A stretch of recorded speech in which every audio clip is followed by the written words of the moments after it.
विद्यार्थियों, कैसे हैं आप लोग। आज के वीडियो में हम क्लास 12 बायोलॉजी चैप्टर 3 जनन स्वास्थ्य चैप्टर का वन शॉट वीडियो बनाने वाले हैं। तो आज की इस वीडियो में हम पूरे चैप्टर को पढ़ेंगे और समझेंगे और आपको पूरे चैप्टर का हैंड राइटिंग नोट मिलता रहेगा, क्योंकि आपको आज की वीडियो में मालूम हो जाए कि आपको किस प्रकार से अपनी कॉपी में नोट बनाना और किस प्रकार से आपको इसमें से इंपॉर्टेंट क्वेश्चन बोर्ड एग्जाम में पूछे जाते हैं। तो आज के वीडियो में हम इन सभी टॉपिक क्लियर करने वाले हैं। तो अगर आप वीडियो पर नए तो वीडियो को लाइक कर दीजिए, चैनल पर नए सब्सक्राइब कर दीजिए, बेल आइकन को प्रेस कर दीजिए, क्योंकि बोर्ड एग्जाम के हर सब्जेक्ट का हर इंपॉर्टेंट टॉपिक का वीडियो आपको इस चैनल में मिलता रहेगा। तो वीडियो को स्टार्ट करते हैं। हम एक एक टॉपिक का अच्छे तरीके से सोल्यूशन करेंगे। तो देखिए, चैप्टर हमारा है जनन स्वास्थ्य। जनन का अर्थ होता है यानी कि जनन का अर्थ होता है प्रजनन, यानी जो महिला और पुरुष का मिलना ही जनन कहलाता है, जिसके उपरांत जो होते हैं शिशु का जन्म होता है। तो जनन स्वास्थ्य, तो देखिए इसमें पहले हम जानते हैं स्वास्थ्य क्या होता है। तो देखिए स्वास्थ्य की वह होता है, स्वास्थ्य के 3 महत्वपूर्ण बिंदु हैं। कौन कौन सा? शारीरिक, मानसिक और सामाजिक। यानी जो व्यक्ति होता है, स्वस्थ व्यक्ति होता है, वो शारीरिक रूप से भी स्वस्थ होना चाहिए और मानसिक रूप से भी स्वस्थ होना चाहिए और सामाजिक रूप से भी स्वस्थ होना चाहिए। तब उसे हम एक स्वस्थ शरीर या एक स्वस्थ व्यक्ति कह सकते हैं। ये होता है स्वास्थ्य। स्वास्थ्य क्या होता है? ऐसा व्यक्ति जो सामाजिक, शारीरिक और मानसिक रूप तीनों तरह से क्या हो, स्वस्थ हो, उसे स्वास्थ्य कहते हैं। उसे एक स्वस्थ शरीर कहा जाता है। तो ये होता है स्वास्थ्य। अब देखिए अरस्तु के अनुसार स्वास्थ्य क्या होता है। देखिए अरस्तु के अनुसार स्वस्थ शरीर वह शरीर है जो शारीरिक रूप से तथा मानसिक रूप से और सामाजिक रूप से स्वस्थ होता है, उसे स्वस्थ शरीर कहते हैं। अभी जो हमने आपको बताया वही है अरस्तु के अनुसार। अरस्तु एक क्या थे? एक वैज्ञानिक थे जिन्होंने स्वास्थ्य की परिभाषा दी। तो देखिए स्वस्थ शरीर वह शरीर होता है जो शारीरिक रूप से, मानसिक रूप से और सामाजिक रूप से स्वस्थ होता है, उसे स्वस्थ शरीर कहते हैं। आगे देखिए, इसी प्रकार से आपको अपनी कॉपी में नोट भी बनाना है। तो देखिए स्वस्थ शरीर में ही स्वस्थ मस्तिष्क का विकास होता है। क्या? स्वस्थ शरीर में ही स्वस्थ मस्तिष्क का विकास होना, यानी अगर शरीर स्वस्थ रहेगा तभी आपका मस्तिष्क स्वस्थ रहेगा। तो देखिए विश्व स्वास्थ्य संगठन यानी WHO, यानी कि वर्ल्ड हेल्थ ऑर्गेनाइजेशन। तो विश्व स्वास्थ्य संगठन यानी जब WHO यानी कि वर्ल्ड हेल्थ ऑर्गेनाइजेशन, ये एक ऐसा संगठन है जो सरकार द्वारा हर व्यक्तियों में स्वास्थ्य का ध्यान दिया जाता है। 7 अप्रैल को विश्व स्वास्थ्य दिवस के रूप में मनाया जाता है। 7 अप्रैल को क्या होता है? विश्व स्वास्थ्य दिवस मनाया जाता है। तो WHO क्या है? WHO एक सरकार द्वारा चलाया गया एक ऐसा संगठन है जिसे वर्ल्ड हेल्थ ऑर्गेनाइजेशन कहते हैं, जिसका हिंदी होता है विश्व स्वास्थ्य संगठन। इसमें क्या होता है? हर व्यक्ति का स्वास्थ्य का ध्यान दिया जाता है। जैसे कि कोरोना की बीमारी हुई तो WHO यानी वर्ल्ड हेल्थ ऑर्गेनाइजेशन का जो संगठन है, इन्होंने उसके बारे में खोजबीन की। तो ये पूरी दुनिया के बारे में क्या करते हैं? सबकी के स्वास्थ्य का ध्यान रखते हैं। अब आगे देखिए, आगे हमारा है जनन स्वास्थ्य समस्याएं एवं कार्य नीतियां। तो देखिए राष्ट्रीय स्तर पर संपूर्ण जनन स्वास्थ्य को एक लक्ष्य के रूप में माना जाता है या रूप में प्राप्त करने के लिए राष्ट्रीय कार्यक्रम की शुरुआत किया गया। जो जनन स्वास्थ्य है, इसे राष्ट्रीय स्तर पर संपूर्ण जनन स्वास्थ्य को एक लक्ष्य यानी कि हमें सबको ठीक करना है, एक लक्ष्य बनाया गया। एक लक्ष्य के रूप में प्राप्त करने के लिए राष्ट्रीय कार्यक्रम की शुरुआत किया गया। इस कार्यक्रम को परिवार नियोजन यानी फैमिली प्लानिंग कहते हैं।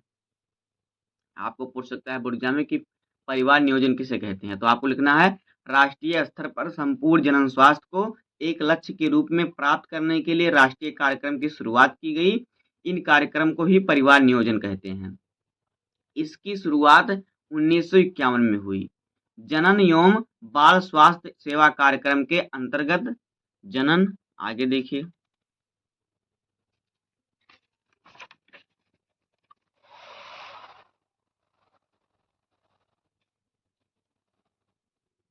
अंतर्गत क्या हुआ? इसके संबंधी का कार्यक्रम चलाया जाता है जिसे जनन एवं बाल स्वास्थ्य सेवा कार्यक्रम कहते हैं। इस प्रकार परिवार नियोजन के अंतर्गत सरकार द्वारा कई कार्यक्रम चलाए जाते हैं। परिवार नियोजन यानी कि सीमित परिवार हो, तो परिवार नियोजन के अंतर्गत सरकार द्वारा कई कार्यक्रम चलाए जाते हैं। जैसे कि क्या होता है देखिए, तथा परिवार नियोजन को रोकने के लिए कई दवाओं का उपयोग किया जाता है जो सरकार द्वारा निःशुल्क प्राप्त होती हैं। यानी कि ऐसी दवाएँ मिलती हैं जिससे कि महिलाएँ प्रेग्नेंट नहीं होती। तो देखिए कौन-कौन सी दवाएँ हैं? यहाँ पे देखिए, जैसे कि सहेली नामक सर्वप्रथम लखनऊ केंद्रीय अनुसंधान संस्थान के नाम से जाना जाता है। देखिए जो सहेली नामक दवा है ये सर्वप्रथम लखनऊ केंद्रीय औषधि अनुसंधान संस्थान से क्या हुआ बनाया गया। इस गोली का उपयोग परिवार नियोजन में महत्वपूर्ण भूमिका निभाता है। परिवार नियोजन में कॉपर टी का उपयोग स्त्री में किया जाता है, जैसे कि कॉपर टी अगर स्त्री लोग खा लेती हैं तो प्रेग्नेंट नहीं होती। तथा नसबंदी का उपयोग पुरुष तथा महिला दोनों में किया जा सकता है। जो नसबंदी होता है वो पुरुष भी करा सकते हैं, महिला भी करा सकती हैं, दोनों में से कोई करा सकता है या दोनों ही करा सकते हैं। तो ये होते हैं परिवार नियोजन के अलग-अलग नियम। अब देखिए जनसंख्या अस्थिरीकरण और नियंत्रण। अगला टॉपिक हमारा क्या है? जनसंख्या अस्थायीकरण और नियंत्रण। तो देखिए आपको इसमें क्या लिखना है। देखिए सन 1900 ईस्वी में विश्व की जनसंख्या लगभग 2 अरब थी।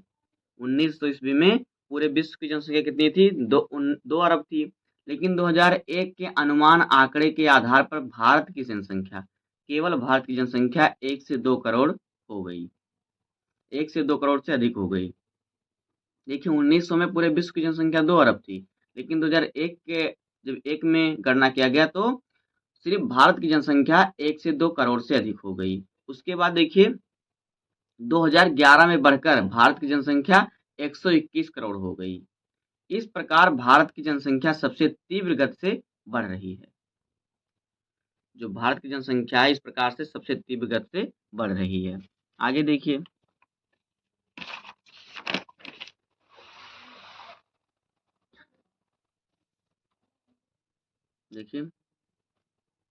अर्थात कि विश्व का हर छठवां व्यक्ति विश्व का जो हर छठवां आदमी है वो भारतीय है।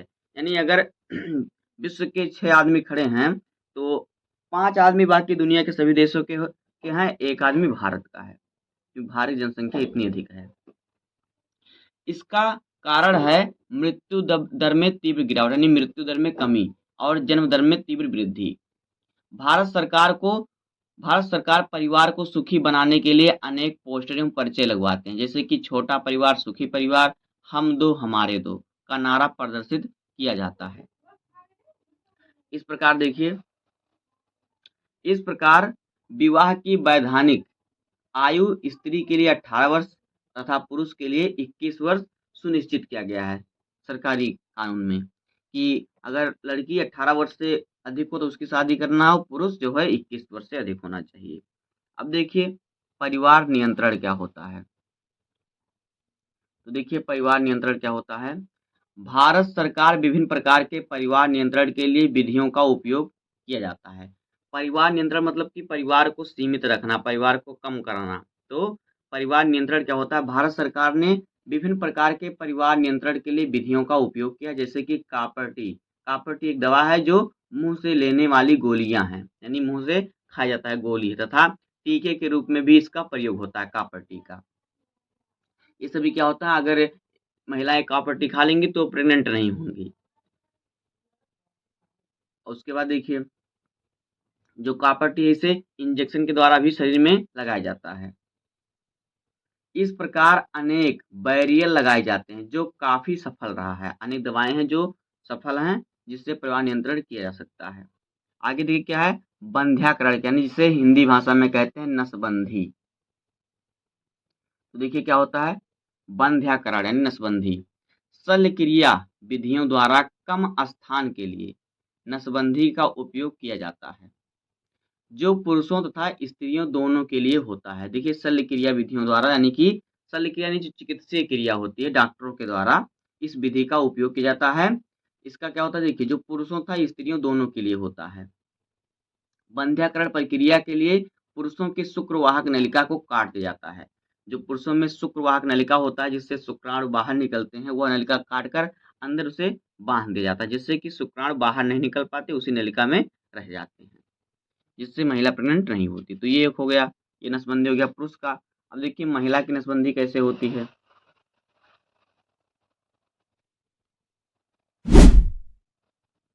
आगे देखिए, और उसे मोड़कर क्या करते हैं, जो शुक्रवाहक नलिका होती है उसे मोड़कर बांध देते हैं, जिससे स्पर्म का तथा स्पर्म का जो संपर्क होता है, यानी जो शुक्राणु का संपर्क होता है महिला के अंडाणु से नहीं होता। इस प्रकार महिलाओं में देखिए, इसी प्रकार से महिला में क्या होता है, फैलोपियन ट्यूब को काट कर बांध जाता है। जो महिला में फैलोपियन ट्यूब होता है, जहाँ पे अंडाणु और शुक्राणु का निषेचन होता है, मिलन होता है, उस नली को, उस ट्यूब को काट कर बांध दिया जाता है, जिसे ट्यूबेक्टोमी कहते हैं। इस क्रिया को कहते हैं ट्यूबेक्टोमी। इससे क्या होता है, अंडाणु का संपर्क शुक्राणु से नहीं हो पाता, क्योंकि जब शुक्राणु महिला के पुरुष के जनन अंग के द्वारा महिला के जनन अंग में प्रवेश करता है, तो वो डायरेक्ट जाता है अंडाणु की तरफ, भागता है इसमें फैलोपियन ट्यूब में। उधर से अंडाणु आता है, इधर से शुक्राणु जाता है, जहाँ पे इनका निषेचन होता है। तब अगर फैलोपियन ट्यूब को काट कर बांध दिया जाएगा, तो क्या होगा, शुक्राणु फैलोपियन ट्यूब में नहीं जा पाएंगे, जहाँ पे उनका अंडाणु से मिलन नहीं हो पाएगा, जिससे महिला प्रेग्नेंट नहीं हो पाएगी। तो ये होता है महिला में क्या होता है, नसबंदी। और इस प्रकार से पुरुष में नसबंदी कैसे होता है, उसका शुक्रवाहक नलिका काट कर बांध दिया जाता है, जिससे शुक्राणु बाहर नहीं निकल पाते। अब आगे देखिए क्या है, आगे है सगर्भता का चिकित्सीय समापन। देखिए, मेडिकल टर्मिनेशन ऑफ प्रेगनेंसी, यानी एमटीपी जिसे कहते हैं, अगर हम कहें सामान्य भाषा में इसे कहते हैं गर्भपात। देखिए, यह वह सुरक्षित चिकित्सीय प्रक्रिया है, जो एमटीपी है, जो सगर्भता चिकित्सीय समापन है, वह सुरक्षित चिकित्सीय प्रक्रिया है जिसमें गर्भावस्था के पूर्ण होने से पहले डॉक्टर की सहायता से भ्रूण को समाप्त किया जाता है। भ्रूण क्या होता है, देखिए, जब बच्चा माँ के पेट में रहता है तो उसे भ्रूण कहते हैं, बाहर निकलने के बाद उसे शिशु कहते हैं। तो जब वो भ्रूण के रूप में होता है, पेट में ही होता है, तब गर्भावस्था पूर्ण होने से पूर्व, यानी कि पहले, जैसे कि मान लीजिए महिला प्रेग्नेंट हुई, वो बच्चा 3 महीने का पेट में है, तो उसे वह गर्भपात करा सकती है, बच्चे को गर्भ में ही मारकर निकलवा देना, ही गर्भपात होता है। तो यह वह सुरक्षित चिकित्सीय यानी डॉक्टरीय प्रक्रिया है जिसमें गर्भावस्था पूर्ण होने से पहले डॉक्टर की सहायता से भ्रूण को समाप्त किया जाता है। डॉक्टर क्या करते हैं, भ्रूण को अंदर मारकर उसे काट कर बाहर निकाल देते हैं। इसे आम बोलचाल की भाषा में गर्भपात कहा जाता है। आगे देखिए, गर्भपात जो होता है, असुरक्षित यौन संबंध, गर्भ निरोधकों की असफलता, बलात्कार या माँ और बच्चे की जान को खतरा होने पर कराया जाता है।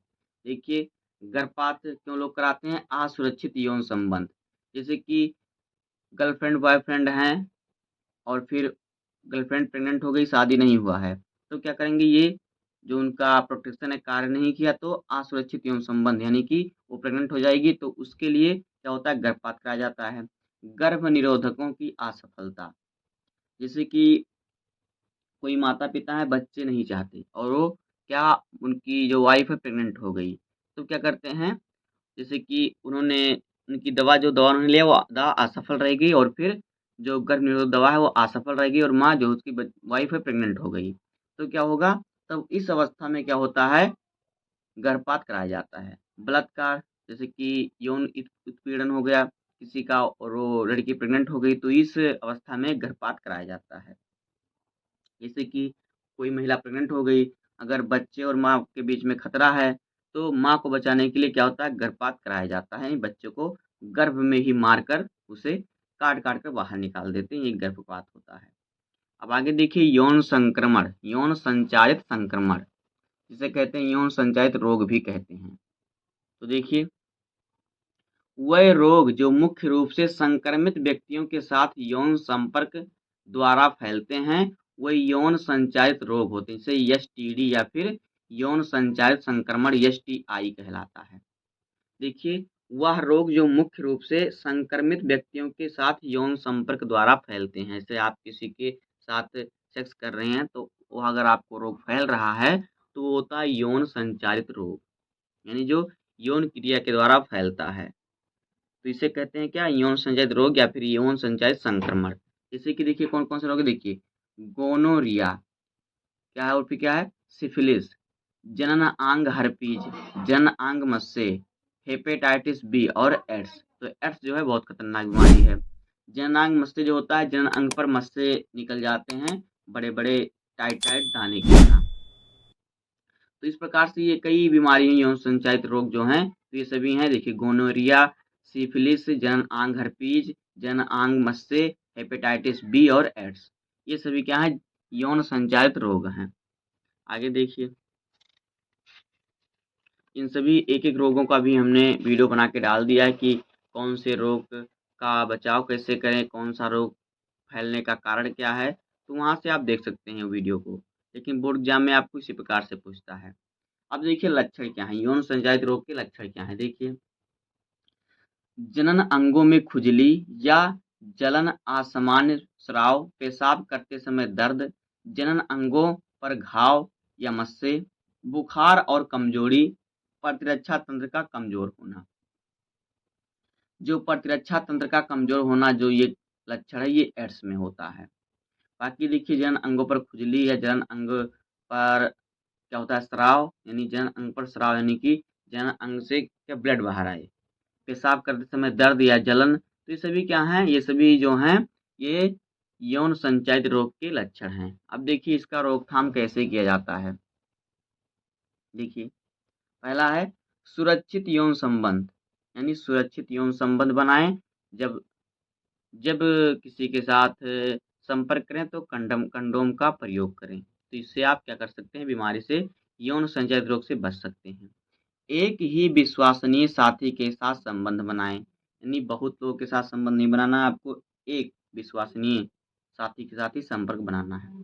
संक्रमित व्यक्ति के साथ यौन संपर्क से बचना, जैसे कि संक्रमित व्यक्ति है, किसी को कोई यौन संचालित रोग है जैसे कि एड्स है या फिर हेपेटाइटिस बी है, तो इन सभी से क्या आपको संपर्क नहीं बनाना है। और देखिए संक्रमित रक्त चढ़ाने से बचना, जैसे कि किसी व्यक्ति को यौन संचालित रोग है, एड्स रोग है, तो एचआईवी, तो इन सब से क्या, इन सब का ब्लड अगर किसी के ऊपर चढ़ जाएगा तो वो भी संक्रमित हो जाएंगे।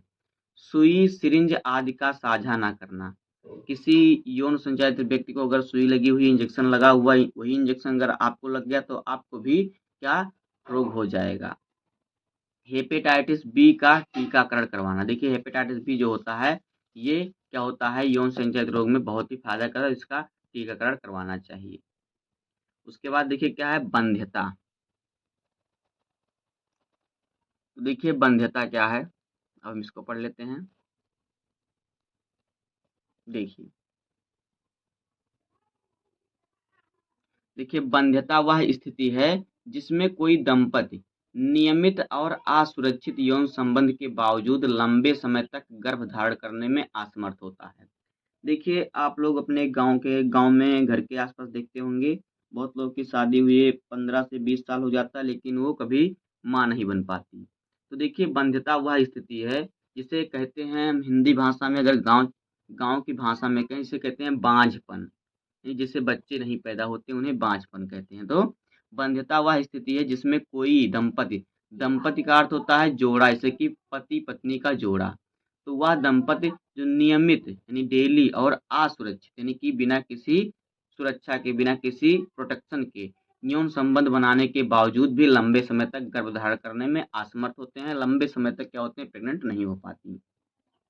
यह समस्या पुरुष, महिला या दोनों में किसी भी कारण से हो सकती है। तो इसकी कमी चाहे महिला में हो चाहे पुरुष में हो, दोनों की कमी से भी हो सकता है। जी महिला प्रेग्नेंट नहीं हो रही है, तो ऐसा नहीं कि केवल महिलाओं में ही कमी होती है, पुरुषों में भी कमी हो सकती है। तो देखिए ऐसी स्थिति में क्या किया जाना चाहिए, देखिए ऐसी स्थिति में चिकित्सीय प्रक्रिया द्वारा यानी ART द्वारा, असिस्टेड रिप्रोडक्शन टेक्नोलॉजी द्वारा क्या होता है, सहायक प्रजनन तकनीकी का प्रयोग किया जाता है, जिससे क्या होता है, महिलाओं को, अभी बताते हैं आपको कौन कौन से चीजें हैं जिससे कि महिला प्रेग्नेंट हो सकती है।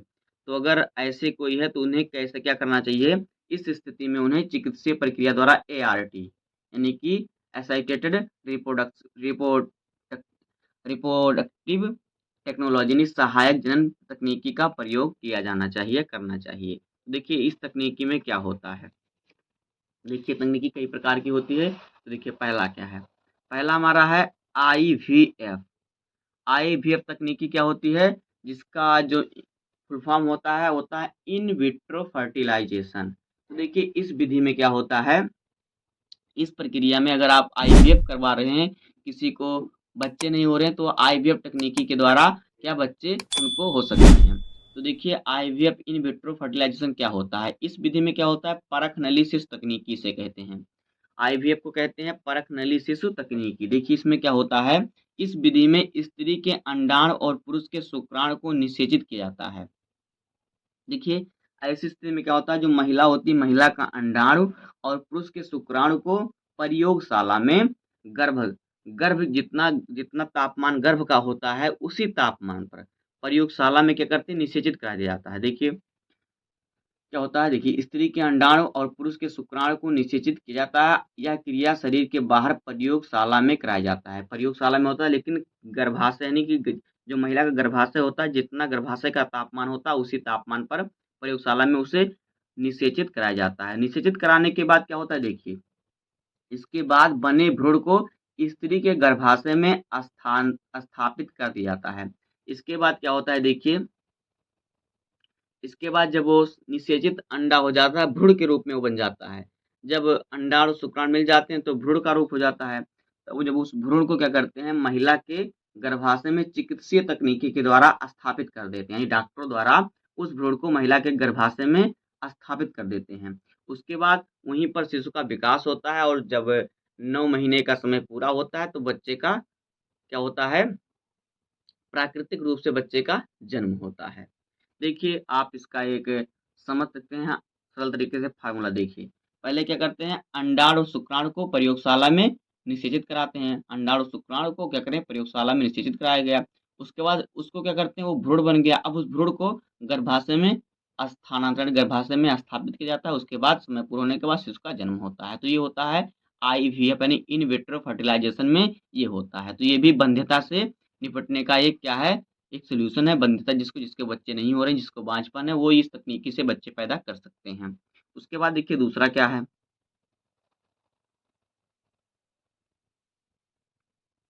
दूसरा है आईयूआई, यानी इससे क्या कहते हैं, ये है इंट्रा यूटेराइन इंसेमिनेशन। इसमें देखिए क्या होता है, इस तकनीकी में स्वस्थ और सक्रिय शुक्राणु को विशेष प्रक्रिया द्वारा सीधे स्त्री के गर्भाशय में डाला जाता है, जिससे निषेचन की क्रिया होती है। देखिए यह प्रक्रिया ऐसे लोगों के लिए जिसमें पुरुषों में इसमें शुक्राणु की कमी होती है या शुक्राणु सही नहीं होते। जब शुक्राणु सही नहीं होते तो महिला प्रेग्नेंट नहीं हो पाती। तो इस प्रक्रिया में क्या होता है, सक्रिय जो शुक्राणु कार्यशील होते हैं, कार्यशील शुक्राणु को अधिक संख्या में महिला के गर्भाशय में क्या होता है, भेजा जाता है, जिससे क्या होता है, वो शुक्राणु अंडाणु को निषेध करते हैं, जिससे समय पूरा होने के बाद क्या होता है, बच्चे का जन्म होता है। उसके बाद देखिए तीसरा क्या, तीसरा है गिफ्ट। क्या गिफ्ट, देखिए इसमें क्या होता है, गिफ्ट में क्या होता है, देखिए ये होता है गैमेट इंट्राफैलोपियन ट्रांसफर। देखिए क्या होता है, इसमें क्या होता है, इस विधि में देखिए क्या होता है, इस विधि में अंडाणु और शुक्राणु को एक साथ स्त्री की फैलोपियन नलिका में स्थानांतरित किया जाता है, जहां प्राकृतिक रूप से निषेचन होता है। देखिए क्या होता है, जीआईएफटी में क्या होता है, गिफ्ट में क्या होता है, इसमें क्या होता है, देखिए अंडाणु और शुक्राणु को क्या करते हैं, महिला का जो फैलोपियन नलिका होता है, जहाँ पे शुक्राणु और अंडाणु मिलते हैं, तो वहाँ पे उनको चिकित्सीय प्रक्रिया द्वारा शुक्राणु और अंडाणु को महिला के फैलोपियन नलिका में स्थानांतरित कर देते हैं, जहाँ पे वो दोनों आपस में निषेचित हो जाते हैं। और उसके बाद समय पूरा होने के बाद क्या होता है, उनका जन्म होता है, शिशु का जन्म होता है। देखिए अंडाणु और शुक्राणु को क्या करते हैं, हम लेते हैं और फैलोपियन नलिका में स्थानांतरण यानी दोनों को फैलोपियन नलिका में चिकित्सीय विधि के द्वारा पहुंचा देते हैं, जहाँ पे दोनों आपस में निषेचित हो जाते हैं। और निषेचन के बाद शरीर के अंदर उनका निषेचन होता है। उसके बाद समय पूरा होने के बाद क्या होता है, शिशु का जन्म होता है। तो दोस्तों बस यही इतना ही टॉपिक था आपके क्लास 12 बायोलॉजी का चैप्टर 3 जनन स्वास्थ्य जो है। इससे बाहर आपको कुछ नहीं पढ़ना है, इसमें बस इतना ही है। इसी प्रकार से आपको अपनी कॉपी में नोट बनाना है और इसी प्रकार से आपको बोर्ड एग्जाम में जो आए उसको लिखना है। उम्मीद करता हूँ कि आपको यह हर टॉपिक यहाँ पर समझ में आ गया होगा। तो अगर आपको वीडियो पसंद आया हो तो वीडियो को लाइक कर दीजिए, चैनल पर नए सब्सक्राइब कर दीजिए, बेल आइकन प्रेस कर दीजिए क्योंकि बोर्ड एग्जाम के हर सब्जेक्ट का, हर इंपॉर्टेंट टॉपिक का वीडियो आपको इस चैनल पर मिलता रहेगा। तो मिलते हैं किसी नेक्स्ट वीडियो में, तब तक के लिए धन्यवाद। जय हिंद।